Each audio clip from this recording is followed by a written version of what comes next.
InObscuria!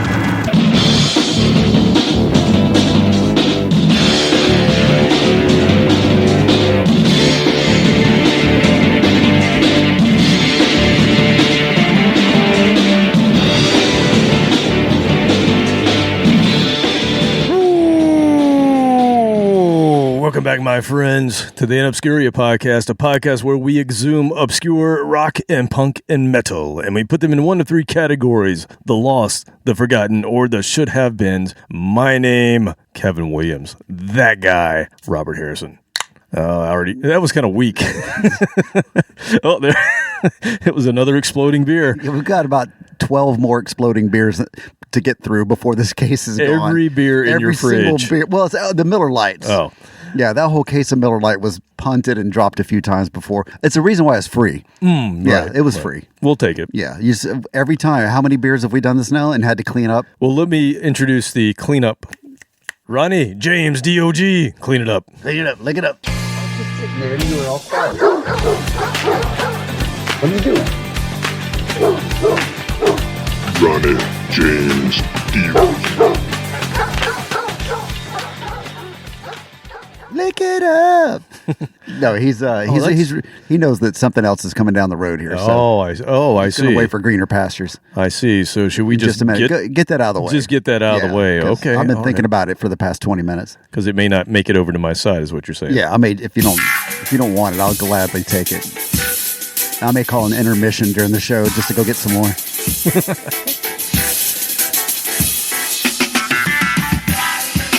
That's right, Munchketeers. It's time to get your grub on with the chef that can get it to your funky style. Roberts, got no eating. That's right now, Roberts, got no eating. Wow! I have handed you a plate. You have handed me a plate. And Dio has moved from my side of the console to your side of the console. Oh, look at my buddy over here. He loves me. He is paying attention. All right. I am taking the bowl off to reveal. It is... What is it is? Indian pizza. What the hell you say? Indian... Oh, you said... Yeah. You said you got some spices. Yeah. All right. This is still toned down. I overdid it.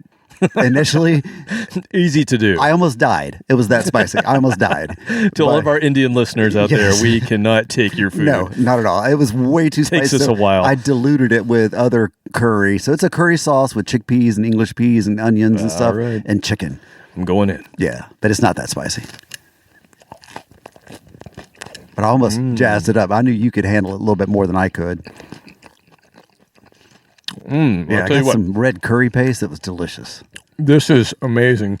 Unfortunately, I ate so much food before I came here that I can't take more than a bite. I'm going to give you this other one because I know you're wanting it anyway. Yes, I was going to eat it. Very good. And then I will give my little portion here to the dog. I'll give you some to go.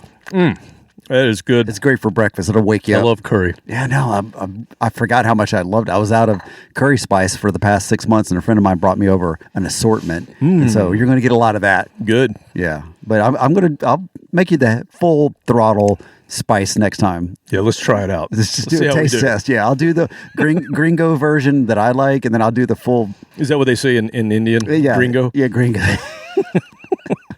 Nice Indian word. Caucasian dudes. Yeah, I don't know. I don't know much about that. I just know I like the food. Me too. Yeah, there's nothing wrong with that. I love Indian food. I love going to Indian restaurants and just trying everything. Pointing at the pictures because I have no concept of what the words mean. Nothing's better than an Indian buffet. But if you, man, that mint leaf right down the street. Oh, yeah, that's some good stuff. It's been a while. I have not been to that buffet in 8 month. At least 8 months. Let's hit that up. We should hit that up. I would love to. Let's do it before an episode. Then we'll just sit here and sit on the floor. It'll be the worst episode ever. Let's play another song. Oh, man. Oh, God. Yeah, so what's been going on, man? It's been a long time. I know. It's been slightly more than a week. Yes. I drove to Macon today and drove back. with a race car on my trailer. So the pickup. You talked about that in a previous episode. Drove down there, picked up the race car, and it is teal blue. So there's 6 of us on the team, and so we decided on Teal Team 6. It's going to be the official name, and we're doing some logos and some stickers on the car, maybe even do some decorations like a Humvee or something like that, because that makes it go faster. There's Sure. armament. Yeah, absolutely. Yeah, machine gunner too, flamethrower. Nice. So now we have 2 engines, transmission, boxes of parts, and a car. And we have until October to get this thing legal, and it has to be inspected. We have to have a roll cage. Like it's up and up. The race itself is kind of amateurish, but they take the safety side very seriously. So I have to get a race suit, because my race suit that I have currently is from 1994. And I was even probably skinnier. It barely fits because I was even skinnier back then. So yeah, I gained weight and lost it again, and I can almost fit into my race suit from 1994. Don't do it. That guy in a little coat. That guy in a little coat. Don't. That guy in a little coat. That guy in a little coat. Take it off, dickhead. I'm serious. Richard, what's happening? So yeah, that's going to be on top of having another car that's in my garage that I've been working feverishly on for the past week, making really good progress. I just showed you. And so that's my life right now, is working on cars. It's just like I'm in my 20s again. Oh, the good old days. The good old days, yeah. Except you have a little bit of income this time. I can pay for the parts Right. instead of just stealing them. Right. That's good. That's good. You don't get as much trouble that way. This guy didn't need this drive shaft. We'll just take it. Man, I went down to Florida last week. Oh, yeah. all How was by your myself. sabbatical? It was a sabbatical. Yes, I love saying that word. It sounds so fancy. I did nothing. Basically did nothing. I walked on the beach. Every day, I bet. I did a lot. No, is it touristy yet? I know it's spring break. Well, there's a reason I'm walking on the beach a lot, because it's spring break. Oh. You are a sexist pig, Kevin. How you doing? How you doing? I'm a creepy old guy just Good walking morning. down the beach. It's dark sunglasses, right? Yeah. Yeah. Of course. You can Yeah. look at anything you want when you got dark sunglasses. Creepy old guy, just Yeah. don't mind me. Yeah, Just nothing walking wrong. down the beach. All those junior high school girls. No. No. Oh, God. No. Oh, God, don't High say school that. girls. No, you can't say that. College girls. Yeah. A glance. It's all right. You can look glance. No, They're over. I'm just enjoying they're the 20. Just enjoying the surf. Oh, That's yeah, all I'm sure. Nature at its finest. doing. Yes. Breathing in the air. Yeah, salt. It's good for you. Walking on the beach, good for your feet. Man, you build up really good ankle muscles walking in that white sand. Yeah. It still kind of squeak when you walk on it. Yeah, it does. And Yeah, I miss it that. was I walked so much that I actually the third day I was like, I can't go out and walk today because You my feel feet it? are not doing well. Yeah, walking on sand. old creepy guy in Whole sand. different ball game. It's a lot of muscles you don't use walking on like a sidewalk, and if you do it a lot, it's really good for you because it helps your balance and everything. But just man, yeah, if you're not used to it, my bony ass feet. And then when if you're walking barefoot and you step on like a shell or something. The beach where we are, there's hardly anything on the beach. yeah, It's you never sand. know. You know, the Emerald Coast. Yes, it is beautiful. It's my home. It is really, really nice. So anyway, did that and I came back. Do some editing, get some stuff done. I mean, or you just I really did. just sit I did some around? stuff for the podcast. That's Okay. about all I did. Well, good. I got the next 4 episodes planned In the out can, already. it's ready to go. Well, not in the can in the sense that Well, we you're haven't not recorded, it. but the content, The content's notes there, and things. yeah. You got the notes and the. Yeah, so I got some stuff. Okay, I'm Got ready. some stuff for us. Let's do it all tonight. Let's just knock them all out, Sure, why not? one after another. No, there's no way. I'm sorry, I was trying to impress you. All right. Well, before we knock it out, go listen to Pot of Thunder, Cobras and Fire, Growing Up Rock, Slamfest Podcast, Decibel Geek, Sean Geek and Fast Fret Podcast, A to Z Radio, Metal Up Your Podcast, The Hustle, Disciples of the Watch, Podcast Rock City, State of Amorica, Rock Strikes 10, Potter Than Hell, The Kiss Room, Ages of Rock, and The Podcast Will Rock, Big Owl's Rockin' Podcast, and don't forget about Monty.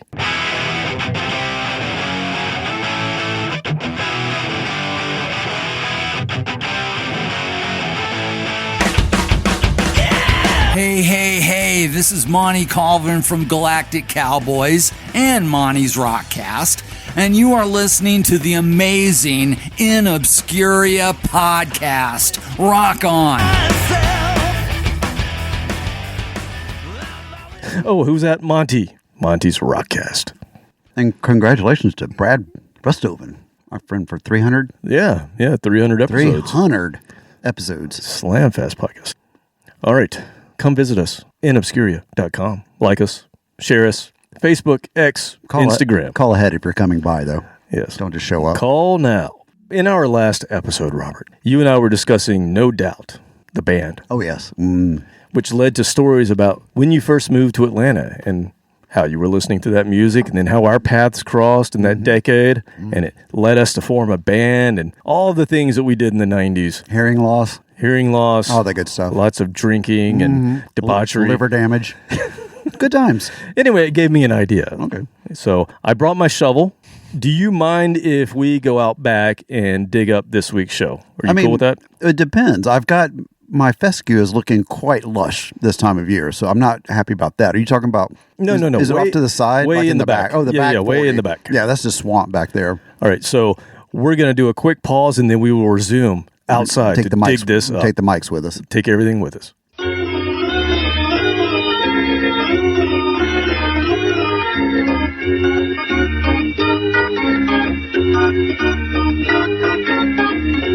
All right, here we are. Watch your step. Dio was marking his spot there. Oh, great. Sorry. Awesome. I meant to clean that up.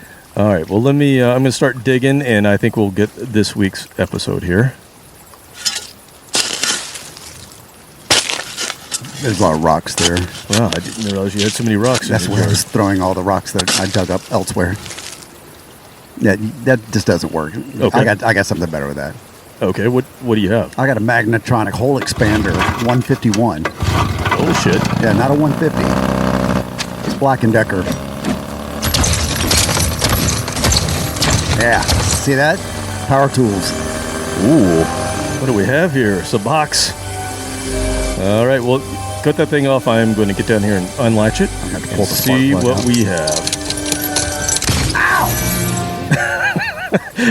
I got it open at least. I touched the wrong part. Yeah. Okay. Well, it's open. The box is open. It's exactly what I thought it was. That's why I brought my shovel. But I'm glad you had whatever that thing was you had. Magnetronic hole expander 151. That was it. From Black & Decker. So what did we dig up? What have I opened up here? It's episode 327, 90s rock and punk and metal time capsule. Yes. Oh yeah. We're getting back to the decade where we met. And the romance ensued. Bromance. Sorry, I let that slip. Now, before we get too far, let's head back inside. Okay.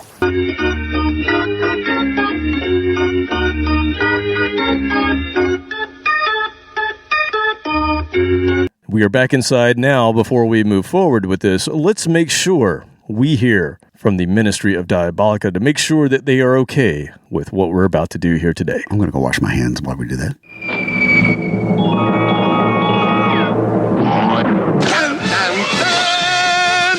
I am Captain Content. And this is my faithful companion, Mighty K. Say hello. All right, gentlemen, the moment we've all been waiting for, except for me, because it's my moment and I already am aware of it. It's kind of ironical that you're playing, or that you mentioned, or that you're doing this episode. I'm lost. I don't want to tell you this, but I want to tell you, but I don't want to tell you because I don't want to jinx it because, well, obvious reasons.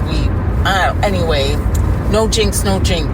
But I hit several people just nudging. I did a lot of nudging today, so no deaths. Just nudgings. I mean, what the friggin' Yeah, I just wanted to share that with you, ding-dongs, ironically. And no jinx. Second of all, I don't have a second of all, so I'm back to the show. Wow. My brain hurts so bad trying to follow that. Wow. Have you ever played pinball? Yeah. Yeah, I think we just played pinball. Cranial pinball is what she just did right there. So was she saying it was ironic that she didn't hit anybody and then she hit somebody? And then second of all, she never made a first of all. You can't second of all when you haven't even finished your first of all. Is That's ironically a word? That was ironically. Ron. Ironically. It was not ironic, just ironically. Okay. That means, yes, that was expected. Oh, boy. I think she's hitting the sauce again. A lot of early morning sauce sessions with her. Oh, well. Little nose sugar. Well, no sugar. Nose beers. Up my nose again. My paycheck just went up my nose again. Well, with that, let's move into the 90s, shall we?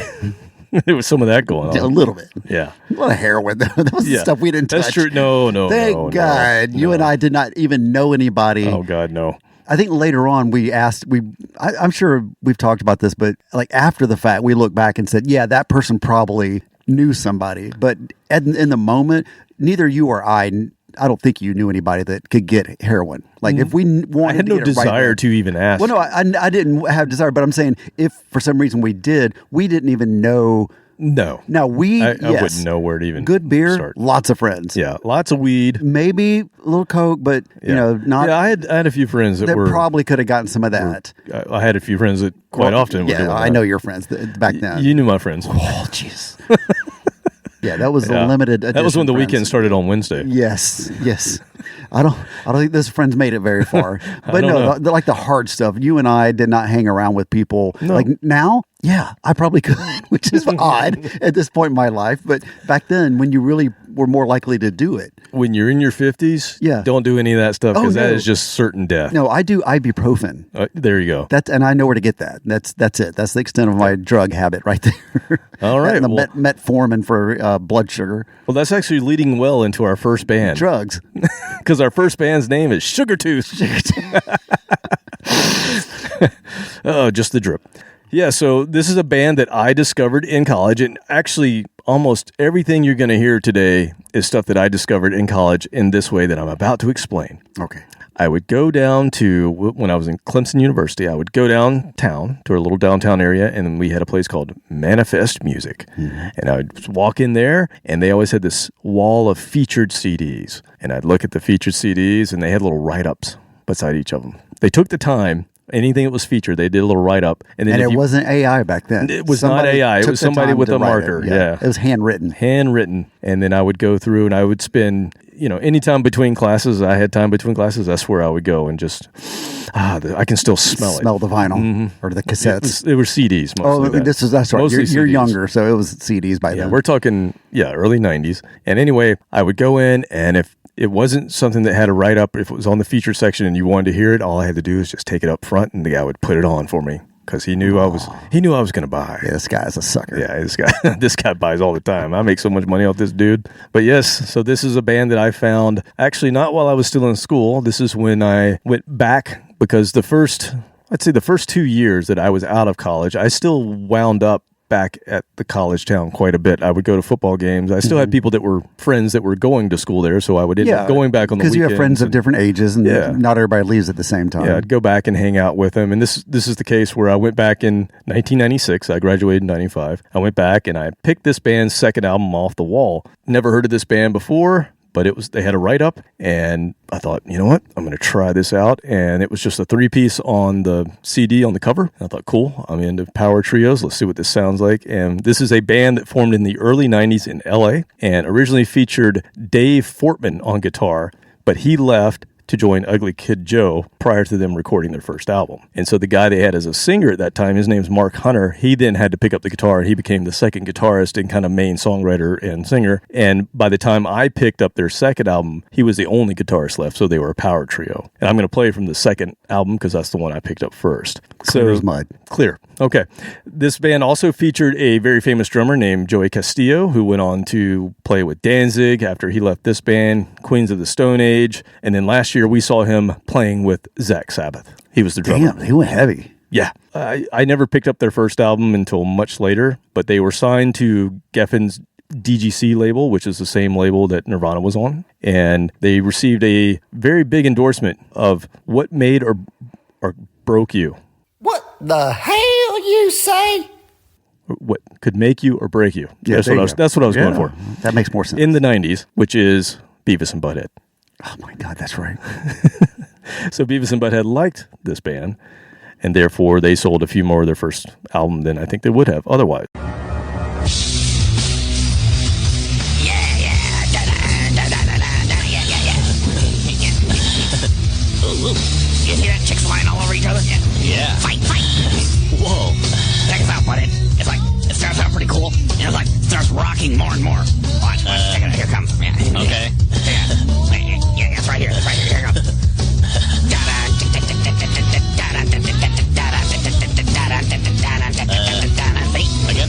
Beavis. Will you shut up so I can hear it?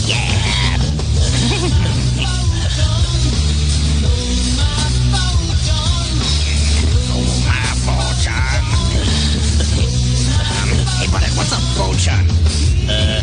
I think that's like one of those beds that like folds into a couch. Oh, yeah, those things, So, like, how come he sold it? Because he probably got like a big bed, so he didn't need it anymore. Oh, yeah. And then he got tired of, like, people, like, just crashing in his house and sleeping on it. And so it's like, so he sold it, and then it's like, he wrote a cool song about it. Sold my photon. Yeah. And then he had a bunch of fights happen in the video. Yeah, come on, you want to do something about it? You think you're bad? Come on, let's go. Come on, right now. I don't think there's anybody on TV that you could kick ass on. Except for, like, maybe Urkel. I don't know, but Urkel's pretty big now. He's like 6'7" or something. Has anybody ever done like a complete breakdown of all the bands that were made or broken solely by Beavis and Butthead? Like a definitive list. You can go through and watch the episodes. I bet someone out there has done it. Yeah, that's because obviously Wingers, The Broken, right, and then Pantera, they were popular, but maybe they were extra popular because of them. I don't know. There might be some other bands that are. Well, we better talked examples. about Grim Reaper, Grim Reaper, yeah, they killed them, but they already didn't have a career. So. Yeah, they just put that last screw, locking screw into the coffin. Yeah, so Beavis and Butthead did these guys a favor, Sugartooth, and they went on to open shows for Slayer, Super Suckers, Stone Temple Pilots, and Soundgarden. There's a mix for you. Yeah, Super Suckers. That's always a band that I forget what they sound like. I've like 3 different times I've pulled them up and listened. I'm like, oh, that's good. Then it's good 6 stuff. months later, I'm like, oh, what does that band sound like? They never quite broke. It doesn't quite, and that's probably why it didn't quite just stick with you like some other bands. Yeah, we should probably play them. We haven't played them. They're good candidate. Yeah, they're good candidate See if for they our stick show. the 4th time. So the second album, which is where I got on board, features, again, like I said, the band slimmed down to a power trio, and then Joey had split by that point because he went to Danzig after the first album, so I didn't even know them with him in the band. But to me, it's pure rock and metal with a little bit of power pop sensibilities, and that's mainly because this second album was produced by the Dust Brothers, which in the 90s, they were primo pop producers responsible for a particular song that everybody hates now, but it was very big at the time called Bop. Oh, God. Yeah.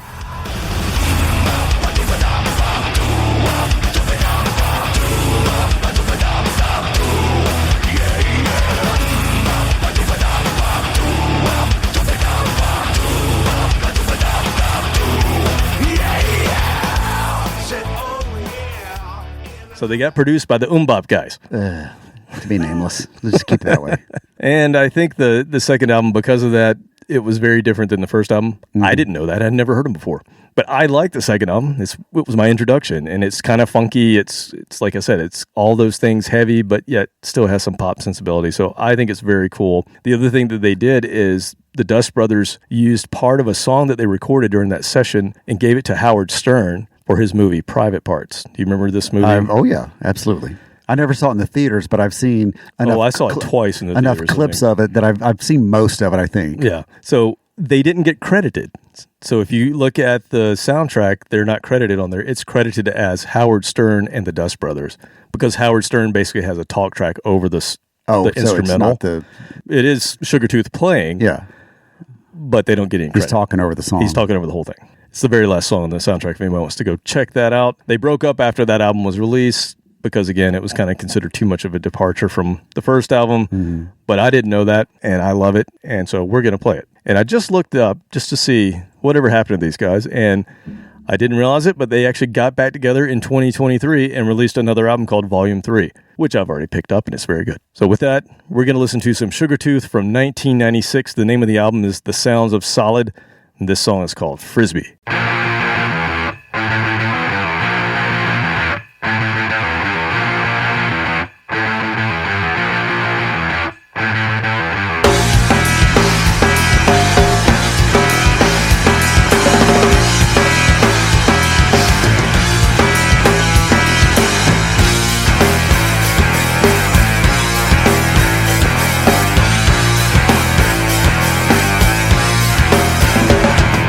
Make them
What year again was this? 91? 1996. Oh, nice. Okay, this was later. But this was very much Primus. Very similar to Primus, even from the vocals to the guitar solo, the drums, the stops and starts, things like that. Very avant-garde, some of the arrangement, and I could see that. I Totally. like it. But I was thinking a little bit earlier, it would have been, there was a lot of music earlier that was quite the dichotomy between a guitar solo from this genre of music and the stuff that was fading out quick, but still the insane over-the-top guitar solos from 92-ish and 93-ish still. And then at the same time, there was stuff like this out. Right. You know, it was not this particular song, but very similar to this with other bands. It was just two different worlds that I had not quit rock and roll or metal completely. It's just that I was very distracted by the new alternative stuff. And it took about another year, and then I was over the hair metal stuff. Like, I would still listen to it occasionally on the radio or hear it here and there, but this weird stuff, there was just always something about it that was like, oh. The in-betweeners into the alternative stuff. It took me a little bit longer. There's other people that adopted it really early. Like I said, it was there and I listened, but it was about 94, 95. I'm like, I'm in. Of course, you got me. I loved all of it. Yeah. Just loved it. But the other thing I was thinking as this was playing is, this was 1996. In 1998, you and I met each other and we started a trio. And when we finally plugged in, we started off acoustic, but when we finally plugged in and went electric, this is very similar to what we were doing. And I would think the drums, not the guitar, because it took me a little bit longer to work up to my I might have taken a few cues from this. Now that you said that, I'm like, oh, wait a minute. This does sound a lot like my drums. Yeah. Well, but it was good because it was different. You weren't just a dun, dun, dun, dun, dun. You come from a very proggy background. Yeah, a lot of starts and stops. This makes more sense that you had heard this right before you and I started playing together. Like the puzzle pieces after 30 years. I never thought about it, but started filling a few more puzzle pieces of your drumming style. Was very different. Not very different. It was slightly different, but I liked it because it wasn't the same old. Because I didn't want to be just jangly rock band. I wanted to do something a little bit more than that. And that your drumming helped with that tremendously. Yeah, I didn't know how to just lay into a groove or a backbeat. Yeah. I wasn't had to pay in my attention. DNA. Yeah, because you weren't playing a straight beat, so I had to kind of pay attention with my very busy guitar work. We had to make sure that kind of melded together, but it was fun. That was one of the big things I loved about it. Maybe this was a blueprint for Big Jack Pneumatic. I think so. I didn't even realize very it. Subconsciously, yes. Yeah. The other thing I remember, I was talking about this band with Stephen Michael, and in the 90s, he actually was a road manager for a band that he said went on tour with this band. Ooh. And so at some point, we need to get him in here to tell some stories. Behind the scenes stuff. Yeah, we need to get some stories from him. But I can't remember off the top of my head the band that he worked for, but I do have their CD. I can't remember the name of it. He had told me, and that's when I picked it up. So that's one of those, I was a tour manager for a band that was playing some small joints. Yep. So there's probably some stories. Probably a lot of stories. Yeah. Yep. It's like shoestring budgets. A lot of we didn't get paid tonight stories. Yeah, that's what I'm talking about. Yep. Yeah, we have a lot of those too. But anyway, we'll have to have him in to talk about that. So there's a little sugar tooth connection for you.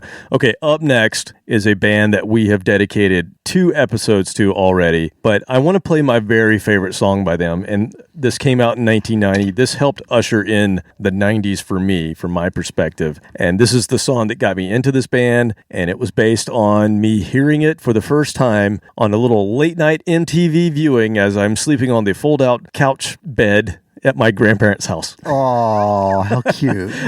Because I remember I didn't have MTV, so whenever I would go to their house, I would always, hey, can I sleep on the couch? And it was a fold-out couch. And stay up till 3 in the morning. And I would stay up at 3 in the morning watching 120 minutes or whatever it was. And so I heard The Mission, of course, The Mission UK, but The Mission. I heard this song, and I thought, oh, this is cool. What is this? And this is what started the whole thing for me. And of course, we've done 2 whole episodes on them, episodes 60 and 61. If you don't remember everything about them, go listen to those episodes. But basically a band that was put together by 2 former members of the goth bands Sisters of Mercy and another guy from a band called Red Lorry, Yellow Lorry that we've played that band before as well. The Mission were formed in 1986, and we actually saw them a couple of years ago and froze our asses off. Coldest concert ever. Including the outdoor concerts I've been to in my lifetime.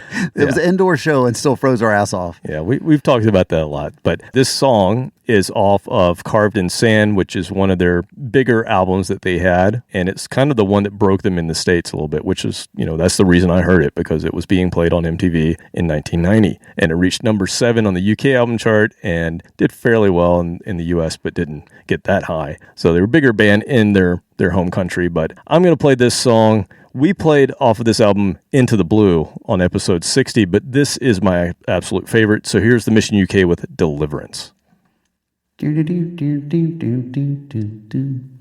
What's wrong with you?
Give me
deliverance, deliver me, give me deliverance, brother, sister, give me deliverance, deliver me.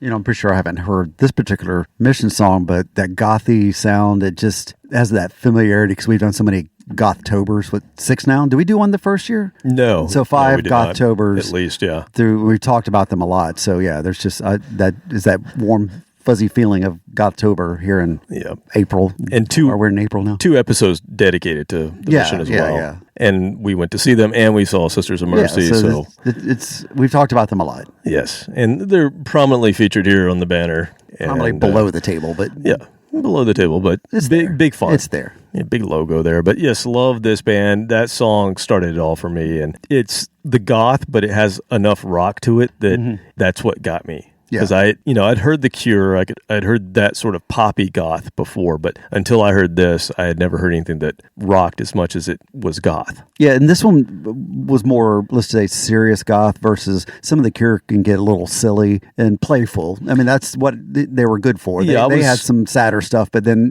Robert Smith could be kind of weird, and I was never the biggest Cure fan. I like them fine, but especially when I was younger, they didn't do much for me. So it took me hearing some of these other bands to make me realize, like, oh, this kind of darker stuff I like. There's specific Cure songs I like, but then they did that Cat song, and I was like, nah.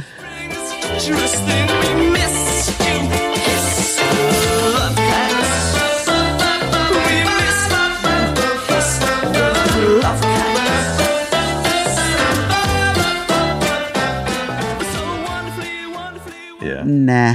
Yeah. But Mission, absolutely. Go check it out. Wayne's voice is so good. Yeah. Such a very soothing, prominent goth voice that people have tried to duplicate for years. Yeah, it's the standard. You hear it a lot.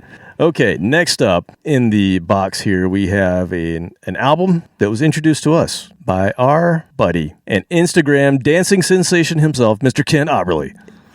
Did you see the Instagram? No. You didn't see? Yeah, he posted something to him dancing. I don't know if it was AI or if it was him. I forgot. Yes, there's a name to that dance, something shuffle. I have no idea, but he was doing it with his dad. Yeah, I was pretty impressed with that. And his dad. Yeah, very impressive. Yeah.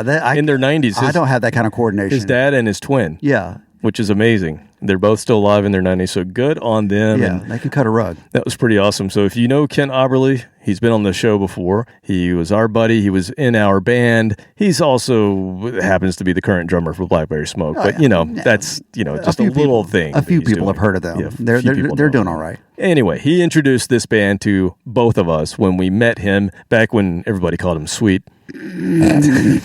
For 5 minutes. For 5 minutes. And then we said, no. Yes, he introduced us to this band. This is an indie rock band from his neck of the woods, former University of Illinois Champaign band called Poster Children. Yes. And they were formed in 1987, and this is a true DIY band. We had never heard of them. He grew up with them, basically, because that's where he went to school, and he followed that band. And they toured all over the country. I just had never been exposed to them before until he brought them to us. But, man, they have a lot of content out there. They're a good band. They do everything themselves, true DIY, like, the art. I mean, everything that you see is them. They don't hire anything. But they were signed. So they did have a period of time where they were signed, and they got signed to Reprise Sire Records. I think it's both part of Warner Brothers, perhaps. So they did their first 4 albums in the 90s with like 2 of the albums on Reprise and then 2 of the albums on Sire for some reason, but it's all part of Warner Brothers. But anyway, they had 4 albums in the 90s where they had a little more distribution, even though they were doing all the touring and everything on their own. Mm-hmm. And 2 of those albums were actually produced by Steve Albini. That guy, who we've also done an episode on. But you have guitar vocalist Rick Valentin, either Valentine or I think it's Valentin, and bassist Rose Marshak. They're kind of the 2 main folks in the band, and they were actually married in 1996, so glad that worked out. Wow. That would be hard in that industry, not. Yes. Yeah. It'd be Fleetwood Mac. So the band also includes Rick's brother, Jim, on guitar. So it's a family affair with this band, Poster Children, and they were on hiatus from 2004 to 2018. So not long after we were introduced to them, they went on hiatus, but they've been active again in recent years, and I don't believe they're on the banner. I think we've played them on one other episode, but great band. I'm going to play the song that he introduced to us, the album of the same name, Junior Citizen from 1995.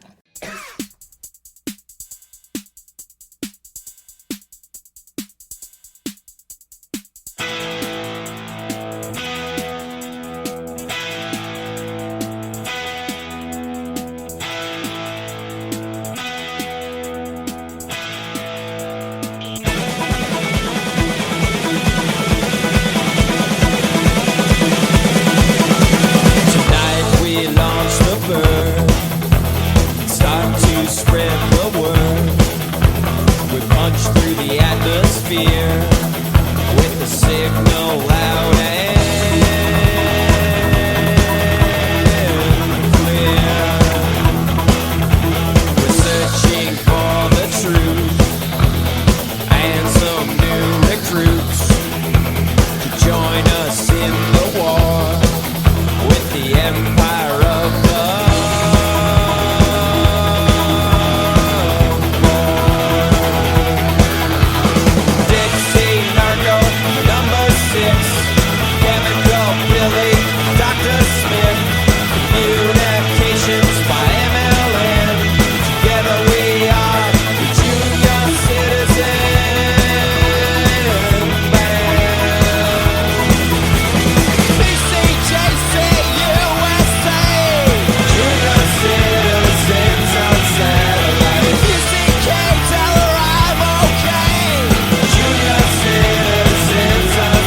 Man, I love the sort of galloping I Can't Drive 55 drums going in the background. That gets you up and moving, which reminds me of Big Jack Pneumatic, because that's what I loved, is getting people up and dancing. And for a rock band, not all bands think that way. There are some dance rock bands, but most rock bands are like, yeah, fuck yeah, rock and roll. But I loved it when people would get up and dance. You and I would encourage that. We would buy beer and set it on the front of the stage.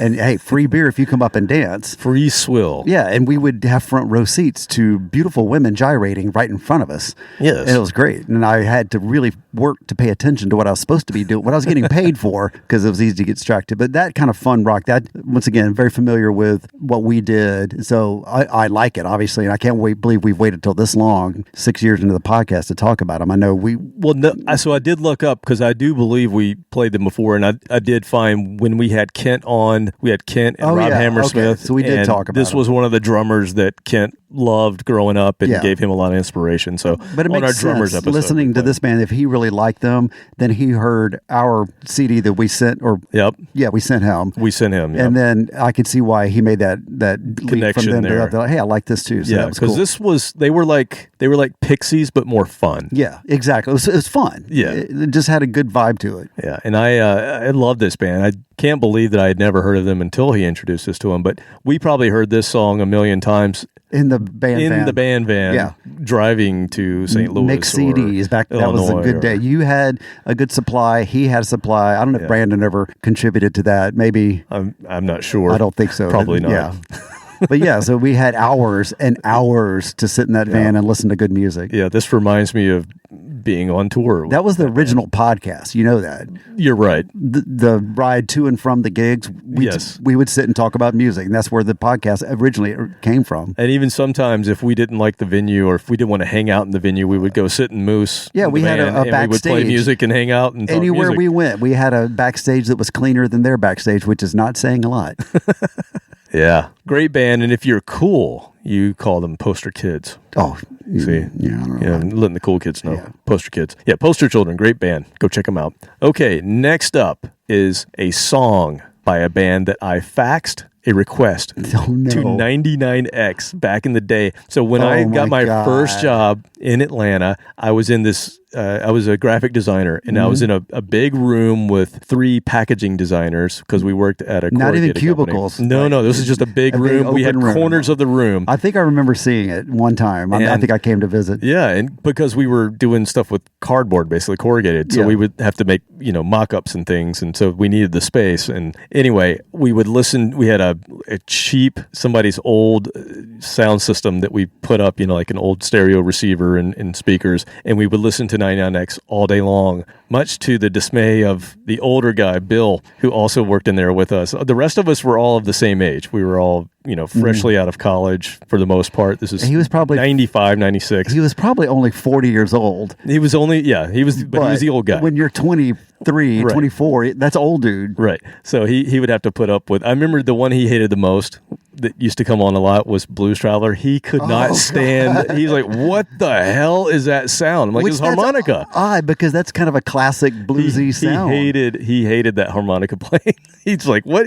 That sounds like a bunch of birds being murdered. Well, he did play it kind of like an electric guitar, so it wasn't traditional harmonica solos. But anyway, we would sit all day long, we would work, and we would listen to 99X, which was our local X station here in Atlanta, which is back now. And they would have, if you wanted to request a song at certain times and certain hours, you could do so. And back then, kids, it was called a fax. And so I wrote down, please play this song by the band The Men, and I faxed it in.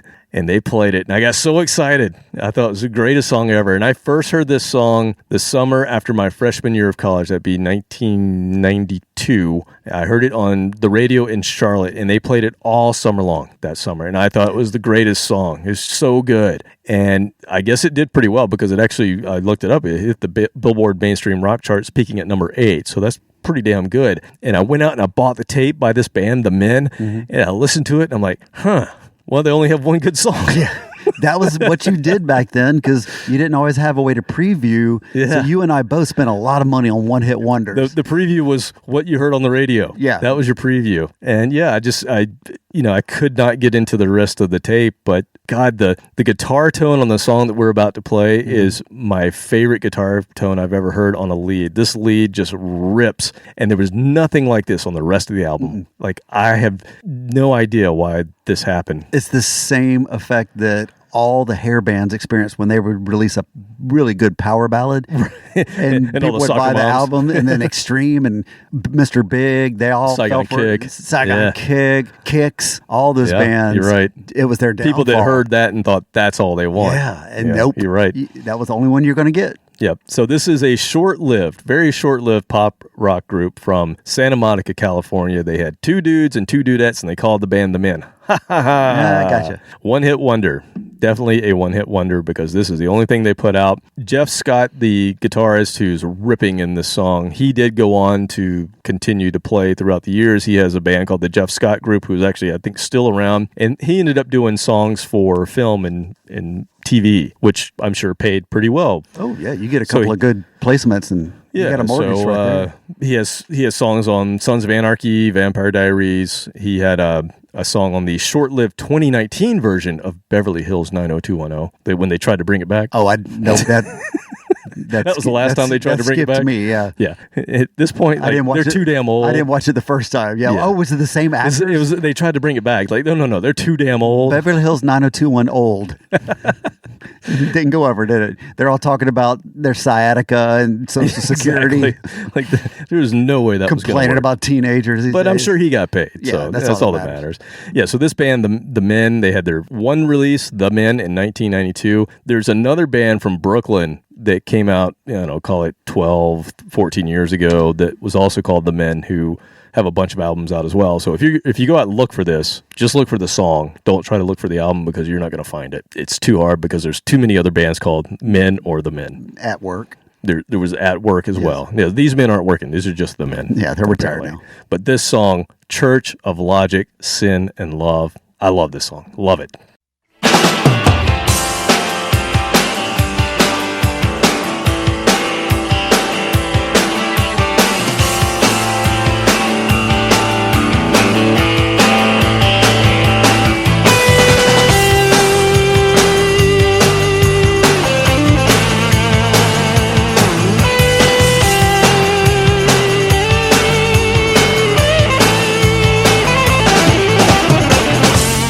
They weren't surprised by the wind and rain. They took off east, I think that's what they did. They were just 2 of the wildest bored creatures on earth, fed up with work, strip bars, and loneliness galore. In an old Oldsmobile that one of them bought off their father, they ate up so much road they was grinning. Then they came upon the thing.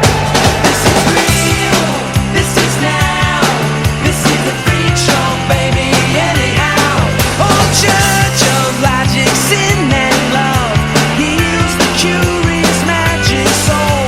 Big top drama from head to toe. Cactus band on rodeo. Oh, the Church of logic, sin and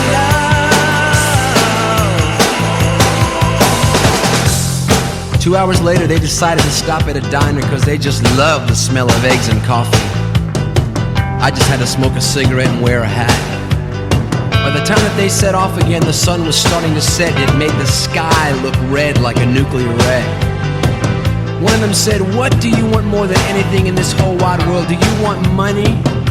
Do you want sex? Or do you want all that success?" I thought about that myself. Then they came upon the thing.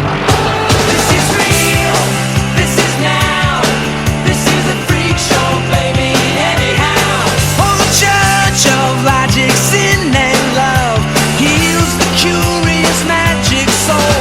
Big time drama from head to toe. Cactus band on rodeo. Oh, the Church of logic, sin and love. Hey, yeah!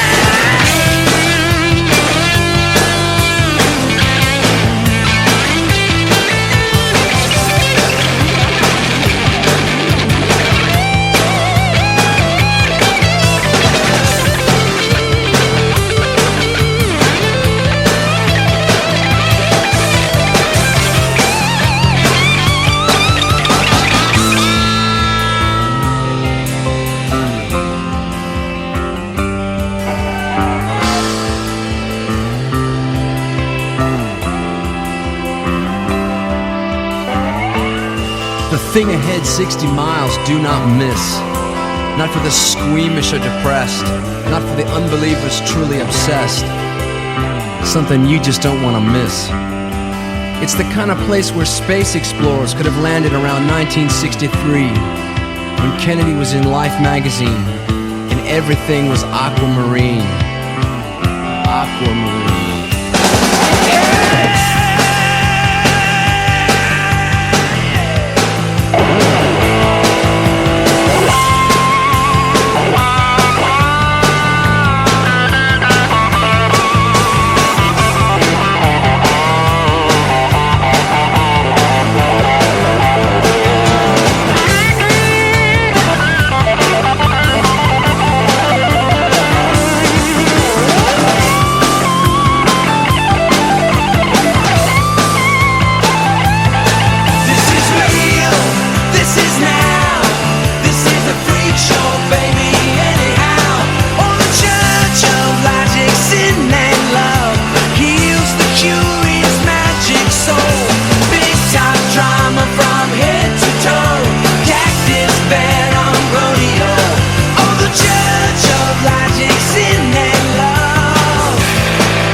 Once again, I can't believe we waited 6 years to play that band, because you and I both love that song. And so good. It's one of the things that is overlooked during the 90s, because when you say 90s, most people go to grunge, and that was just a portion of the 90s. Very small. And it wasn't, even during its heyday, it wasn't the only thing on the radio. So each hour you had 4 or 5 songs from the big 4 of grunge and, you know, STP and all those. But there was another 10 songs, usually bands like this. There was an unbelievable amount of variety, and it was mostly guitar driven. There were some poppier songs, and then later on in the 90s, there was kind of a phase with some electronica. But for the most part, even the pop songs, the lighter pop songs, had a noticeable guitar part, like you talked about, rip and lead on a very light-hearted song that was very different. The lead was different, but also there was kind of a thing with spoken word songs. There was a number in a row. So this one, you had Sean Mullins with Rockabye, Sheryl Crow, 2 or 3 others. I'm blanking on the names. About Liar. Rollins. Yeah, and so there was a spoken verse,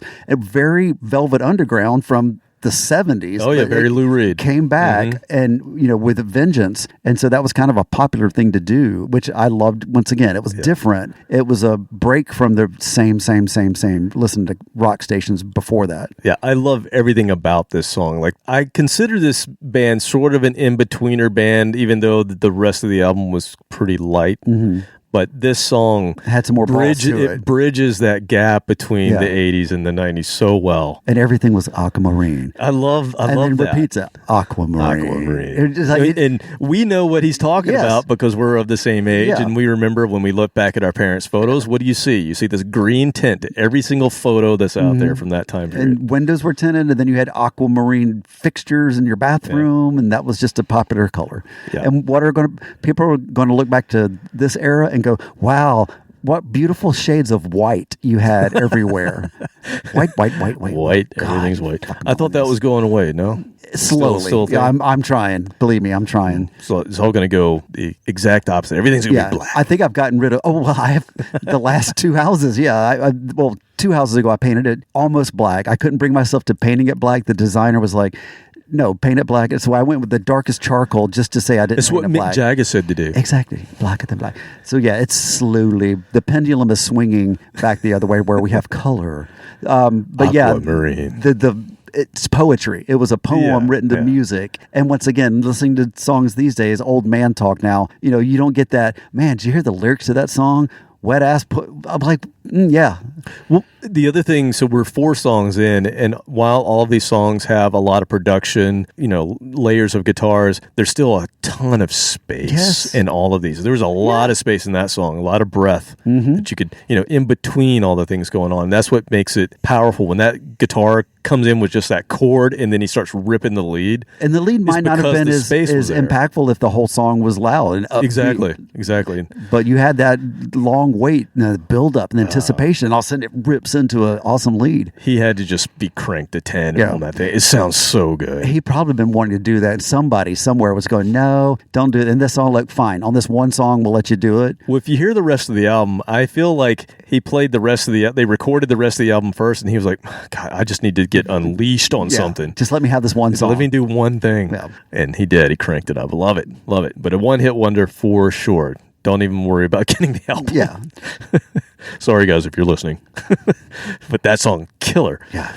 Okay, next up, an English psychedelic garage rock band formed in 1985 in Buckinghamshire. Buckinghamshire? Yeah. England. Not Oasis. Yes, not Oasis. No, this is a band called The Hypnotics. No, not The Hypnotics. No. Very different. The. Because there's 2 E's. Oh, okay.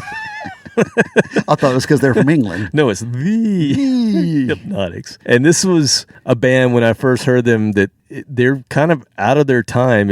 It's kind of an interesting band because they have an early 70s glam look, and then their sound is like MC5, Iggy Pop, kind of that Detroit garage rock from the early 70s is kind of their sound, yet they're from the UK, so they have a little bit of that British pop in their. It's interesting sounds, is all I'm going to say. And I first heard about them from a stripper during my summer internship. Oh, hang on. You need me to explain this? Hang on a second. Back up. Beep, beep. Yeah. You're not going to gloss over that one. No. See, no. Your summer internship was at a strip club. No, my summer. How do you get that? My summer internship was at a printing plant, and one of the jobs in a printing plant back then was going to strip clubs. Was a stripper, which a stripper actually took film and stripped pieces of the film off before you would shoot it to then make a plate. All of that's digital now. All of that shit went away. But back in the day, you had people that were called strippers that were not taking their clothes off. They were stripping sheets of plastic. It was Fran. You didn't want her to take her clothes off. No, put them back on. No, this was Bob, and Bob was like 5 foot tall and had a beard. No, you didn't want him stripping. OSHA requires you to have clothes on, Bob. But that summer, I befriended Bob and the stripper, and 5 foot stripper, Bob, the 5 foot stripper. That sounds like a sitcom from the 70s. It does. Strippers and midgets on stage, yeah.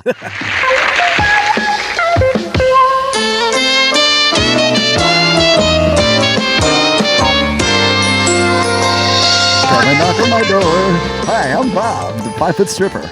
Awesome. But he would listen to NPR. That was his, he was like this guy. He was that guy. Hi, I'm Bob, the 5 foot stripper today on NPR. But he came in one day. This is exactly how he was. He came in one day and he goes, so I was listening to NPR this morning and I heard Heavy Liquid, man. Heavy Liquid.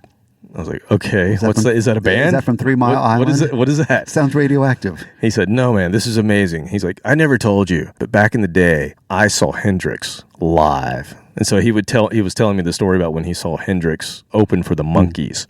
I've heard this, not his story, but I've heard when that didn't go well. Yeah, but that fan base did not overlap. He said Hendrix blew his mind. Of course he did. And so he was talking about how he was way into acid rock back in the day. And then he said, I heard this song Heavy Liquid, man, and you got to hear it. Apparently it's a new band, but you got to find out what it is and go get it. And so I was on the quest to find Heavy Liquid. And I went to Manifest. Goes back to Manifest. I went to the record store, and to the rescue they were, and they said, we have a promotional copy if you want to buy it used. I'm like, cool. It's a band called The Hypnotics, and it's from their album that just came out called The Very Crystal Speed Machine, and the lead single was Heavy Liquid. I like all these titles. A 7-minute single. Yes. And I put it on, and Bob did not disappoint, man. It is glorious. It is like the best sound you're about to hear. And for the rest of your internship, you would stare at him and just go, yeah. And he would stare at you and go, Bob's yeah, cool. Bob's cool. Heavy Liquid. He actually did the artwork for my band Minor Earth. He did the artwork that summer for our first cassette tape that we put out. He's the one that did the artwork of the Earth sitting on. We should look him up, see if he's still around. I don't know if Bob is or not, but he was a cool dude. The other thing that's cool about this particular album by The Hypnotics is that this album is produced by none other than Chris Robinson from the Black Crowes. And so it's got sort of that Black Crowes kind of feel to it as well, which is pretty psychedelic cool. And yeah, which is what they were into at that time. This is 93, so they were, jammy bluesy, well into their jammy phase. And this happened to be their third album. I didn't know that when I got into them, but it was their last album. The third album. The last third album and the last album. So I had to go back and kind of discover them, and unfortunately never saw them or anything like that. But this album is amazing. This song is so good. And they did release a box set. If you're a vinyl person, you like what you hear, they released a vinyl box set in 2018. It's probably still out there. It's got, I think, 4 albums, because it's got their 3 albums, and then the 4th one's like a rarities kind of thing. But it's cool. I got it, of course. I'm going to play for you Bob's song, Heavy Liquid.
Damn. Did I say that? Damn. Mm-hmm.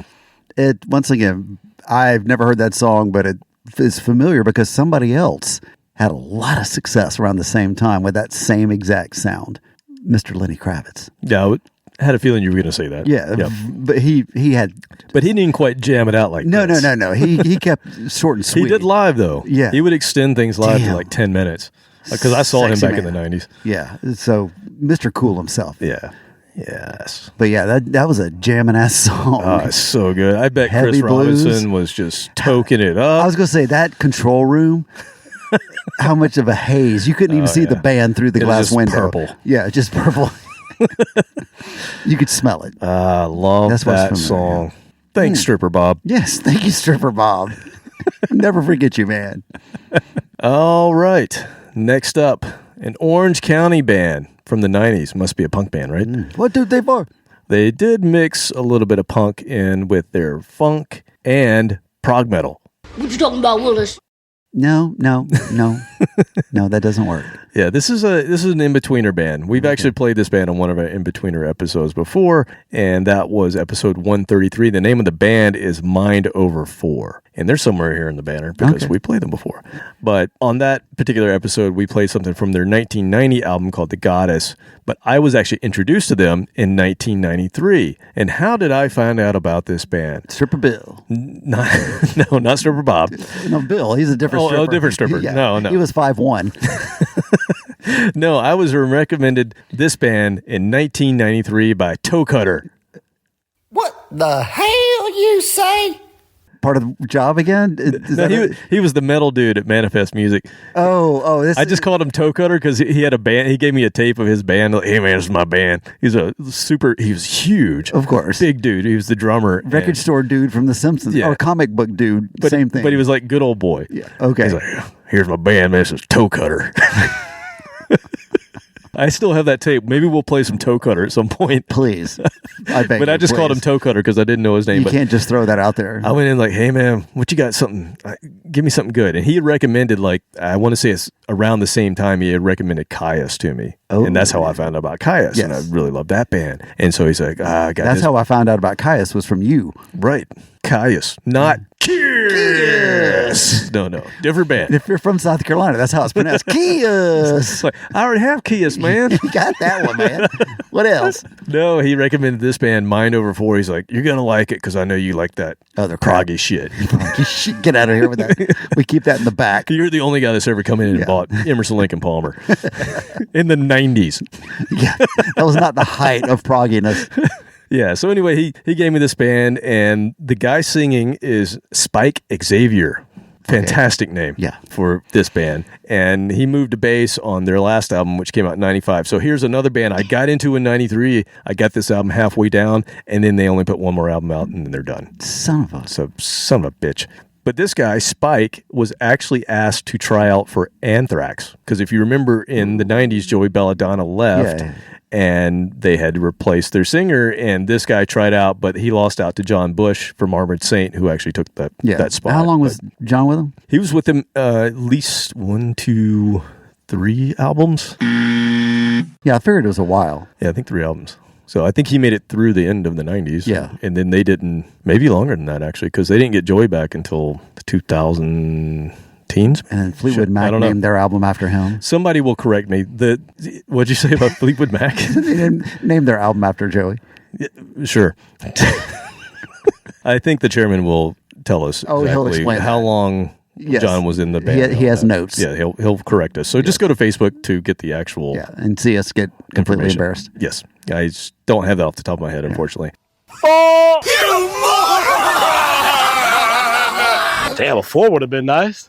But this band, Mind Over 4, released 6 albums from 83 to 95. Now, the one in 83, they were very young, but most of their albums came out towards the 90s. They're definitely an in-betweener band. They brought that kind of 90s punk thing into their 90s metal, and they put this little proggy thing on it. And the guitarist, from my understanding, was a jazz player. So he was like a studied jazz player. Those guys and he's doing anything. He's doing this stuff. So I think you're going to hear a little bit of that in this. They were trippy, man. It's super cool. I'm going to play a song called Funny Pocket from their album Halfway Down, 1993.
Okay. Could you dance to that? Yeah, like Elaine Bettis and Seinfeld. Exactly.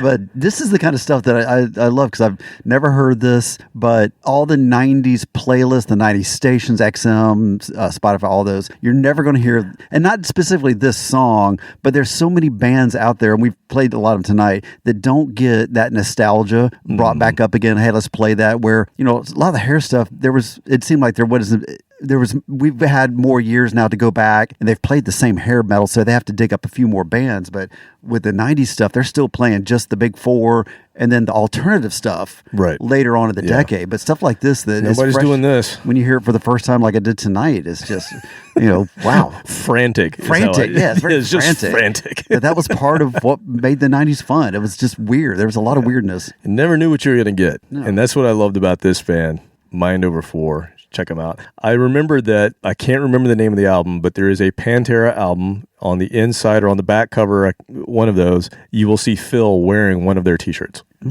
So they got a little exposure from Pantera. Thank you, Pantera. Yes. All right. I have one more song for you tonight. Another one from early in the 90s. And early in the 90s, I was really getting into Husker Du. We've done a whole episode on that. Yes. Who? With Baco. Husker Du. Yes.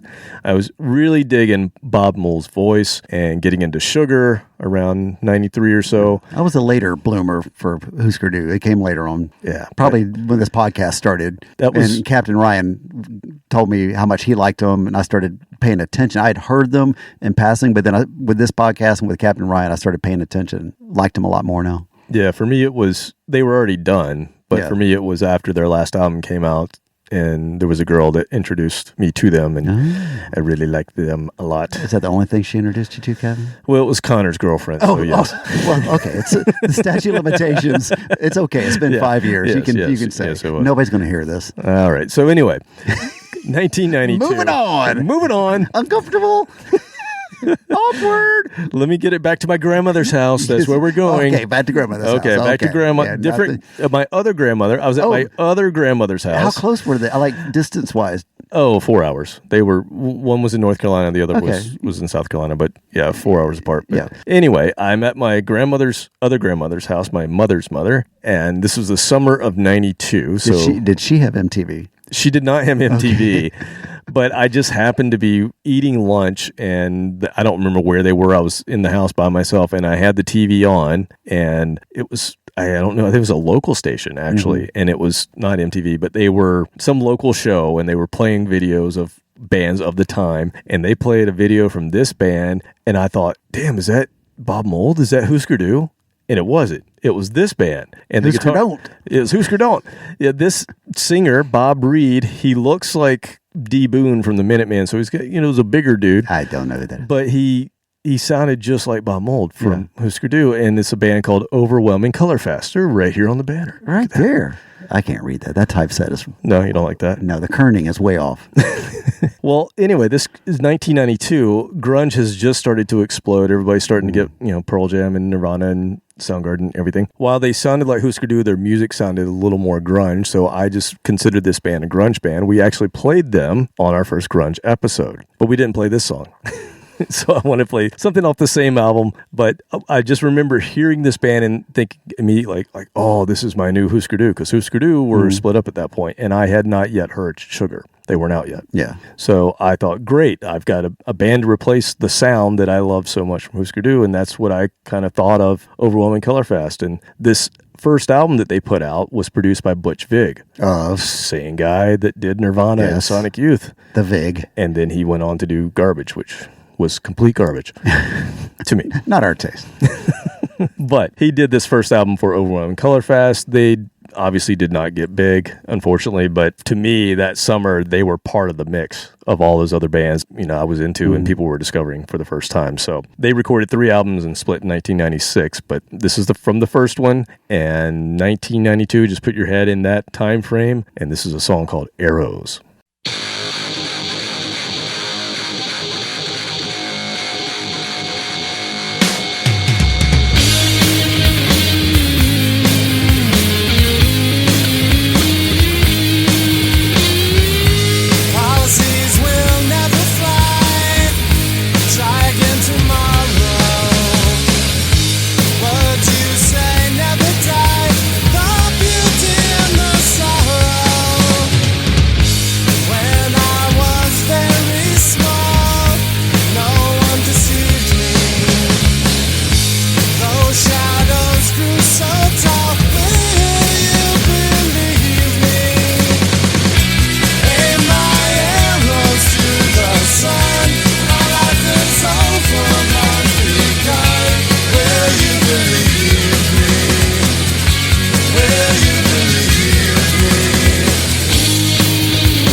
First of all, let's acknowledge that fade out. That was glorious fade out there.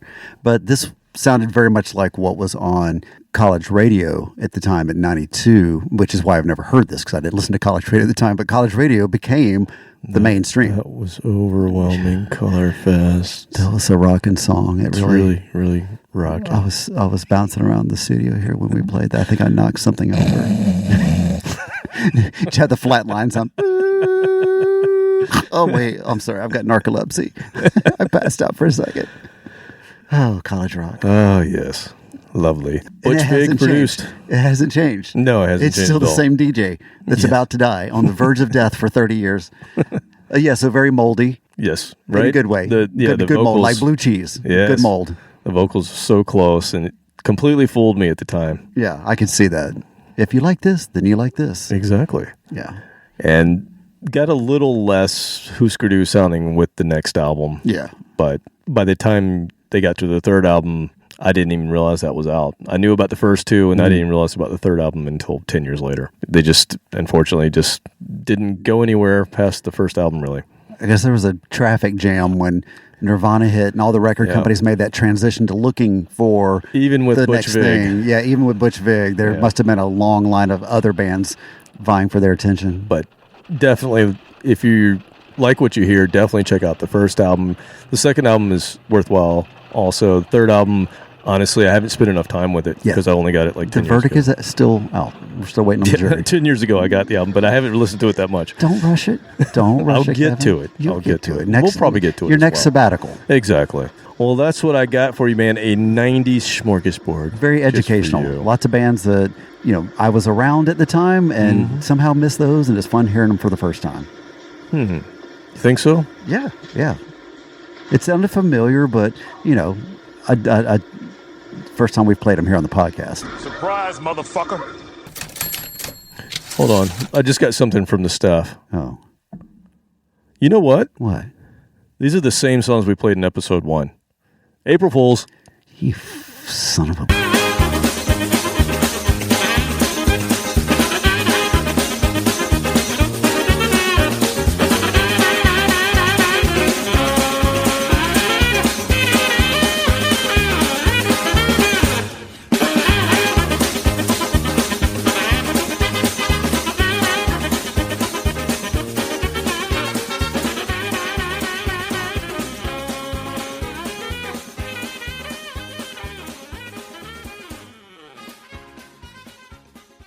Strippers and midgets on stage, yeah!